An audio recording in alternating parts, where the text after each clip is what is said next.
नमस्कार, जोहार। स्वागत है आपका डिजिटल झारखंडी समाचार में। आज की बड़ी खबरों से पहले एक नजर सुर्खियों की ओर। झारखंड में राशन कार्ड धारियों के लिए एक बहुत ही बड़ी खुशखबरी। अब झारखंड में राशन कार्ड धारियों को बैकलॉग का राशन भी मिलेगा। चतरा सीट एलजेपी के खाते में जाने से बीजेपी कार्यकर्ता मायूस। टिकट के लिए लगा रहे दिल्ली और पटना का दौड़। विधानसभा चुनाव से पहले चेकिंग हुई बहुत ही तेज। बंगाल सीमा पर कार से 11,38,000 रुपए हुए बरामद। झारखंड में बीजेपी को लगा बड़ा झटका। जेएमएम में शामिल हुए विधायक। सीजीएल परीक्षा में 20 प्रश्नों के उत्तर हुए गलत। सभी अभ्यर्थियों को मिलेंगे पूरे अंक। झारखंड में जमकर गरजा बुलडोजर, तोड़ दिए 56 घर। सरयू राय जमशेदपुर पश्चिम से एनडीए प्रत्याशी 50,000 वोटों से जीत का बड़ा दावा और कहा एनडीए ही लगाएगी स्थायी सरकार। तो अब तक की तमाम बड़ी खबरों पर बात करेंगे, पर उससे पहले आपसे छोटी सी अनुरोध है कि कृपया वीडियो को एक प्यारा सा लाइक अवश्य कर दीजिएगा, क्योंकि आपका एक लाइक करना ही हमारे मेहनत का फल होता है। तो शुरुआत करते हैं आज की पहली और बड़ी खबर से।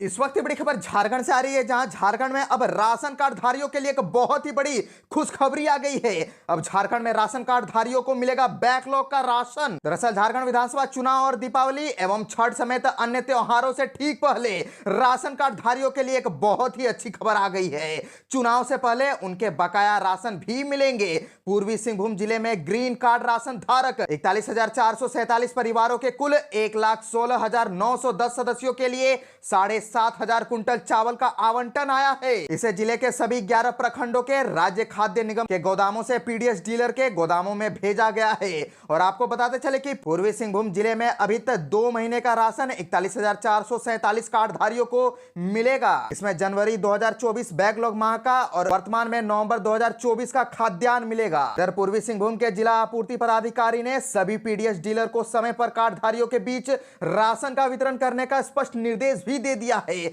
अब राशन वितरण में किसी प्रकार की कोताही बरतने वाले पीडीएस डीलर के खिलाफ सख्त से सख्त कार्रवाई भी की जाएगी और सभी मार्केटिंग ऑफिसर्स और प्रखंड आपूर्ति पदाधिकारियों से कहा गया है कि कार्डधारियों को समय पर अनाज मिले, इसकी क्लोज मॉनिटरिंग करें। झारखंड विधानसभा चुनाव की घोषणा के साथ आदर्श आचार संहिता लागू होने की वजह से पूर्वी सिंहभूम जिले में 6,500 ग्रेन राशन कार्ड के आवेदन अटक गए हैं। ये वैसे 7,500 आवेदन हैं जो आवेदन को स्वीकृत के लिए जिला से अनुशंसा पर खाद्य आपूर्ति विभाग रांची के लॉगिन में भेजा गया है। विधानसभा चुनाव से पहले चेकिंग हो गई है बहुत ही तेज। बंगाल सीमा पर कार से 11,38,000 रुपए हुए बरामद। झारखंड में विधानसभा चुनाव से पहले चेकिंग अभियान तेज हो गया है। इसी कड़ी में धनबाद जिले में झारखंड और पश्चिम बंगाल की सीमा से 11,38,000 रुपए 2 कार से बरामद हुए हैं और दोनों कार के मालिकों से पूछताछ अभी की जा रही है। और आपको बता दें कि झारखंड और पश्चिम बंगाल की सीमा के डिवडी चेक पोस्ट पर मैथन पुलिस ने 2 वाहनों से इतनी बड़ी राशि जब्त की है। दोनों वाहनों के मालिक से मैथन पुलिस पूछताछ कर रही है और पूछताछ के बाद आगे की कार्रवाई भी की जाएगी। मैथन पुलिस ने बताया कि एक कार से 10 लाख रुपए बरामद हुए, जबकि दूसरी कार से 1,38,000 रुपए बरामद हुए हैं और दोनों वाहन पश्चिम बंगाल से झारखंड में प्रवेश कर रहे थे। इसी दौरान वाहन की जांच पड़ताल की गई तो यह राशि उनसे बरामद हुई है। चुनाव से पहले झारखंड के मुख्य निर्वाचन पदाधिकारी सभी प्रवर्तन एजेंसियों के सीनियर ऑफिसर्स के साथ लगातार समीक्षा बैठक कर रहे हैं। उन्होंने अफसरों से कहा है कि स्वच्छ, निष्पक्ष एवं शांतिपूर्ण मतदान संपन्न कराने के लिए सभी एजेंसियां आपस में समन्वय स्थापित करके काम करें। किसी भी तरह की लापरवाही बर्दाश्त नहीं की जाएगी। चुनाव को प्रभावित करने वाले सभी कारकों पर पैनी नजर रखें। झारखंड में विधानसभा चुनाव 2024 की तारीखों की घोषणा के बाद आदर्श आचार संहिता लागू हो गई है और इसके बाद से अब तक 1.25 करोड़ रुपए के अवैध सामान और नकदी की जब्ती हुई है। सबसे अधिक 26,51,000 रुपए मूल्य की जब्ती पलामू जिले से हुई है, जबकि रांची और चतरा जिले से 15 लाख रुपए से अधिक के अवैध सामान और नकदी एजेंसियों से जब्त की है। जेएसएससी सीजीएल को लेकर के एक बहुत ही बड़ी अपडेट सामने आ गई है। अब जेएसएससी सीजीएल परीक्षा में 20 प्रश्नों के उत्तर गलत है और सभी अभ्यर्थियों को मिलेंगे पूरे अंक। दरअसल झारखंड कर्मचारी चयन आयोग ने झारखंड सामान्य स्नातक योग्यताधारी संयुक्त प्रतियोगिता परीक्षा 2023 में अनियमितता की शिकायत की जांच के बाद इसमें पूछे गए प्रश्नों का अंतिम मॉडल उत्तर जारी कर दिया है। अभ्यर्थियों से औपबंधिक मॉडल उत्तर प्राप्त आपत्तियों की समीक्षा के बाद आयोग ने माना है कि इस परीक्षा के 3 पत्रों में 20 प्रश्न के उत्तर गलत थे। साथ ही क्षेत्रीय एवं जनजातीय भाषा के अंतर्गत हिंदी विषय में एक प्रश्न आउट ऑफ सिलेबस पूछा गया। आयोग ने इस 21 प्रश्न को रद्द करते हुए उनमें सभी अभ्यर्थियों को पूरे अंक देने का निर्णय लिया है। इस परीक्षा में पूछे गए 20 प्रश्नों में 8 प्रश्न का कोई भी विकल्प उत्तर सही नहीं था। वहीं 12 प्रश्नों में एक से अधिक विकल्प का उत्तर सही था और गलत उत्तर वाले 20 प्रश्नों में सामान्य ज्ञान विषय के 3, भाषा विषय के 4 तथा क्षेत्रीय एवं जनजातीय भाषा में खोटा में 1, संथाली में 3, संस्कृत में 3, पंच परगनिया में 2, उर्दू में 1, बांग्ला में 1 और कुरमाली में 1 तथा खगड़िया में 1 प्रश्न सम्मिलित हैं। और इस परीक्षा के अंतिम मॉडल उत्तर जारी होने से यह कयास लगाए जा रहे हैं कि जांच में कोई भी गड़बड़ी अनियमितता की पुष्टि नहीं हुई है। अंतिम मॉडल उत्तर जारी किए जाने के बाद आयोग परिणाम प्रकाशित करने की तैयारी कर सकता है।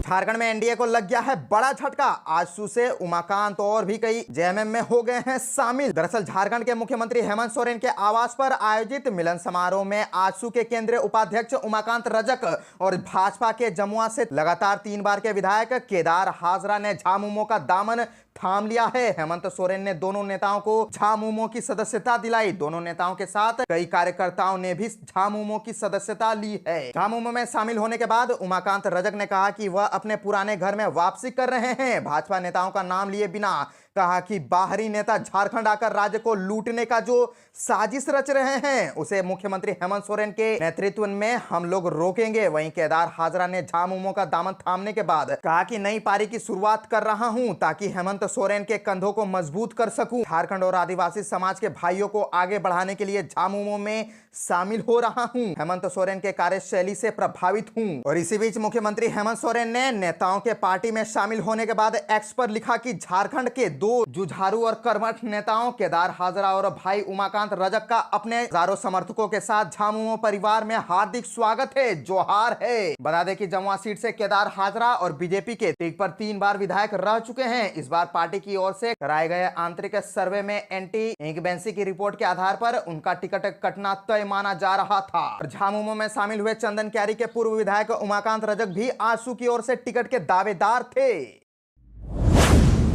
एनडीए ही लाएगी अब स्थायी सरकार। सरयू राय जमशेदपुर पश्चिम में एनडीए प्रत्याशी 50,000 वोटों से जीत का किया दावा। दरअसल जमशेदपुर पश्चिम से एनडीए ने सरयू राय को अपना प्रत्याशी घोषित किया है। इस अवसर पर सरयू राय ने एनडीए के घटक दलों विशेष रूप से बीजेपी, आजसू, एलजेपी और जदयू का आभार व्यक्त किया। उन्होंने जमशेदपुर पश्चिम से चुनाव लड़ने के लिए अपनी तैयारियों की पुष्टि की है और मौजूदा विधायक एवं मंत्री बन्ना गुप्ता के खिलाफ मैदान में उतरने की पूरी तैयारी कर ली है। सरयू राय ने बड़े आत्मविश्वास के साथ दावा किया है कि वे अपने प्रतिद्वंदी को 50,000 से अधिक वोटों के अंतर से हराने का लक्ष्य रख रहे हैं। उनके अनुसार यह जीत केवल उनकी नहीं बल्कि जनता की होगी जो इस लक्ष्य को साकार करेगी। सरयू राय ने जोर देकर कहा कि उनकी जीत निश्चित है और इस बार एनडीए की सरकार राज्य में बनेगी ही बनेगी। और आपको बताते चले कि सरयू राय ने अपने समर्थकों और पार्टी कार्यकर्ताओं के साथ रणनीति बनानी शुरू कर दी है। वे अपने क्षेत्र के मुद्दों को उठाने और जनता के साथ संवाद बढ़ाने पर ध्यान केंद्रित कर रहे हैं। उनका मानना है कि जनता के समर्थन से ही वे 50,000 वोटों के अंतर से जीत हासिल करेंगे। वहीं राय ने यह भी कहा कि चुनाव के बाद राज्य में स्थिर और विकासशील सरकार का निर्माण एनडीए के माध्यम से ही संभव है। वे जमशेदपुर पश्चिम की जनता से अपील कर रहे हैं कि वे उनके प्रति विश्वास रखें और उनके लिए मतदान करें ताकि क्षेत्र का सर्वांगीण विकास सुनिश्चित किया जा सके। चतरा सीट से एलजेपी के खाते में जाने से बीजेपी कार्यकर्ता हो गए हैं मायूस। अब टिकट के लिए लगा रहे हैं दिल्ली और पटना का दौड़। झारखंड में एनडीए गठबंधन ने विधानसभा चुनाव को लेकर के सीट शेयरिंग की घोषणा कर दी है। इसके मुताबिक चतरा विधानसभा सीट लोजपा के खाते में गई है। इसकी खबर मिलते ही चतरा विधानसभा क्षेत्र में चर्चाओं ने जोर पकड़ लिया है। टिकट नहीं मिलने से भाजपाइयों में मायूसी देखी जा रही है। क्षेत्र में चर्चा है कि चतरा जिले से लोजपा की पहले सक्रियता नहीं थी, इसलिए लाखमान के फैसले से सभी स्मित है। इधर लोजपा के खाते में सीट जाते ही भाजपा से टिकट लेने वाले दावेदारों ने अब लोजपा की ओर रुख कर लिया है। सभी पार्टी सुप्रीमो चिराग पासवान समेत अन्य बड़े नेताओं से संपर्क में जुट गए हैं। सभी से दिल्ली और पटना तक टिकट के लिए संपर्क बनाने में जुट गए हैं। इधर भाजपा जिलाध्यक्ष रामदेव सिंह भोक्ता ने कहा कि पार्टी का निर्णय स्वागत योग्य है। गठबंधन के प्रत्याशी की जीत को लेकर के कोई कोर कसर नहीं छोड़ेंगे। भाजपा के लोग मिलकर गठबंधन के प्रत्याशियों को जीत दिलाएंगे। चतरा निवासी लोजपा के प्रदेश किसान मोर्चा के सचिव शैलेंद्र सिंह ने कहा कि पार्टी प्रत्याशी को जिताया जाएगा। राष्ट्रीय लोक जनशक्ति पार्टी एनडीए फोल्डर का अटूट हिस्सा है। एनडीए में रालोजपा की भागीदारी किसी शर्त के आधार पर नहीं बल्कि मूल्य और सिद्धांतों के आधार पर है। ये बातें रालोजपा के प्रदेश अध्यक्ष राजकुमार राज ने कही। झारखंड में जमकर गरजा बुलडोजर, तोड़ दिए गए 56 घर। जी हां, झारखंड के आदित्यपुर और बागबेड़ा में जमकर बुलडोजर चला। इस दौरान आदित्यपुर और बागबेड़ा में कई लोग बेघर हो गए। आदित्यपुर रेलवे इंजीनियरिंग विभाग ने गुमटी बस्ती में अतिक्रमण हटाओ अभियान चलाया। इस दौरान ट्रैक के पास रेलवे की जमीन पर बसे 56 घरों को ध्वस्त कर दिया गया। स्टेशन विकास और विस्तारीकरण को लेकर के रेलवे की ओर से कार्यवाही की गई। रेलवे की तरफ से कब्जा करने वालों को नोटिस दिया गया था। नोटिस में कहा गया था कि अपने अपने घरों को कागज दिखाएं या अपना अतिक्रमण खुद ही हटा ले। अतिक्रमणकारियों को जमीन के कागजात प्रस्तुत करने और अतिक्रमण स्वतः हटा लेने के लिए रेलवे ने 4 बार नोटिस दिया था। बता दें कि कैरेज एंड वैगन विभाग की वर्कशॉप बनाने के लिए उक्त जमीन का चयन हुआ है। ऐसा नहीं करने पर रेलवे ने बुलडोजर एक्शन ले लिया।